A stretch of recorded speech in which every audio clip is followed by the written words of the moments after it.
नमस्कार मित्रो, netbet.comच्या या व्हिडिओ ट्युटोरियलमध्ये आपले स्वागत आहे. मित्रांनो, आज आपण पाहणार आहोत मायक्रोसॉफ्ट एक्सेलच्या साहाय्याने गृह कर्जाचा मासिक हप्ता म्हणजेच EMI कसा कॅल्क्युलेट करावा ते. एक्सेलमध्ये EMI कॅल्क्युलेट करणं अतिशय सोपं आहे. त्यासाठी जो फॉर्म्युला वापरला जातो त्याला म्हणतात PMT फॉर्म्युला.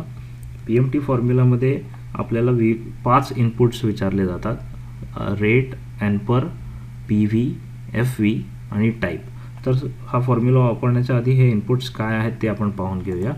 इथे मी आपल्या माहितीसाठी हे इनपुट्स आणि त्याची माहिती दिलेली आहे.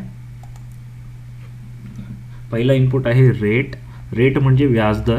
एक्सेलमध्ये कॅल्क्युलेट करताना मासिक व्याजदर देणं गरजेचं असतं. जनरली बँक आपल्याला वार्षिक व्याजदर सांगतात, तेव्हा जर आपल्याला एक्सेलमध्ये कॅल्क्युलेट करायचं असेल तर वार्षिक व्याजदराला 12ने भागावं, त्यानंतर आपल्याला मासिक व्याजदर मिळेल. दुसरा इनपुट आहे एनपर म्हणजेच नंबर ऑफ पिरियड्स. हा त्याचा शॉर्ट फॉर्म आहे NPER. आणि एनपर म्हणजे किती कालावधीकरता आपण हे लोन घेतलेलं आहे. आपल्याला हा EMI जो कॅल्क्युलेट करायचा तो मंथली करायचा आहे, त्याच्यामुळे एनपरसुद्धा मंथली म्हणजे किती महिन्यांसाठी लोन घेतलेलं आहे त्यामध्ये लिहावा. उदाहरणार्थ जर आपण 20 वर्षांसाठी लोन घेतला असेल तर त्याचे महिने होतील 20 गुणिले 12 म्हणजे 240 महिने. तिसरं इनपुट आहे PV म्हणजे प्रिन्सिपल व्हॅल्यू म्हणजेच मुद्दल. आपण किती रकमेचं लोन घेतलेलं आहे ती रक्कम म्हणजे PV. त्यानंतर आपल्याला आणखीन 2 ऑप्शन्स दिसतील इथे, FV आणि टाईप. सध्या आपण हे दोन्हीही पर्याय वगळणार आहोत कारण हे ऑप्शनल व्हॅल्यूज आहेत. ह्या फॉर्म्युलासाठी हे देणं आवश्यक नाही आहे. काही आणखीन कॉम्प्लिकेटेड कॅल्क्युलेशनसाठी हे वापरलं जातं. सध्या आपण हे वापरणार नाही आहोत. तर आपल्यासाठी 3 महत्त्वाचे इनपुट्स आहेत: रेट, NPER आणि PV. चला तर मग बघूया आपण PMT फॉर्म्युला वापरून गृहकर्जाचा मासिक हप्ता कसा कॅल्क्युलेट करू शकतो. इथे मी PMT फॉर्म्युला लिहितो आहे. PMT, त्यानंतर कंस सुरू केला. पहिला आहे रेट.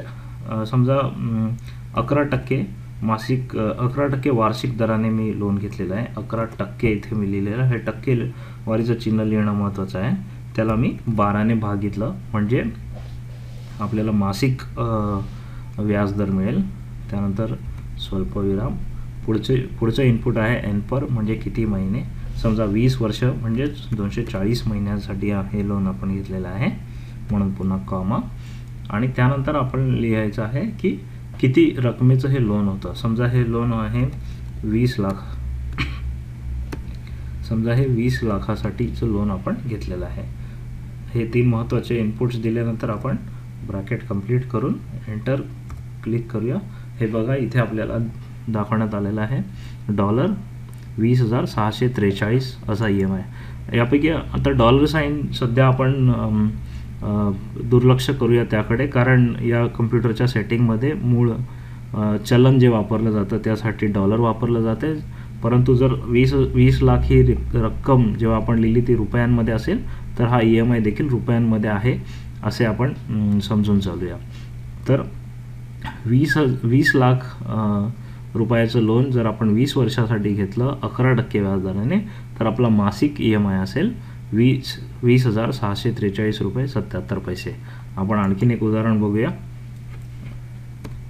प्रॅक्टिसकरिता. PMT इथे लिहायचं आहे. कंस सुरू करूया. यावेळेला वेगळा व्याजदर घेऊया. समजा 10% व्याजाने आपण गृहकर्ज घेतलेलं आहे. डिवायडेड बाय 12 म्हणजे 12ने भागूया. समजा यावेळेला फक्त 120 महिने म्हणजे 10 वर्षासाठीचं रक्कम आहे आणि पूर्ण रक्कम आहे 15 लाखाची. जर हे आपलं यासाठी आपलं इंटरेस्ट EMI असेल 19,822 आणि 61 पैसे.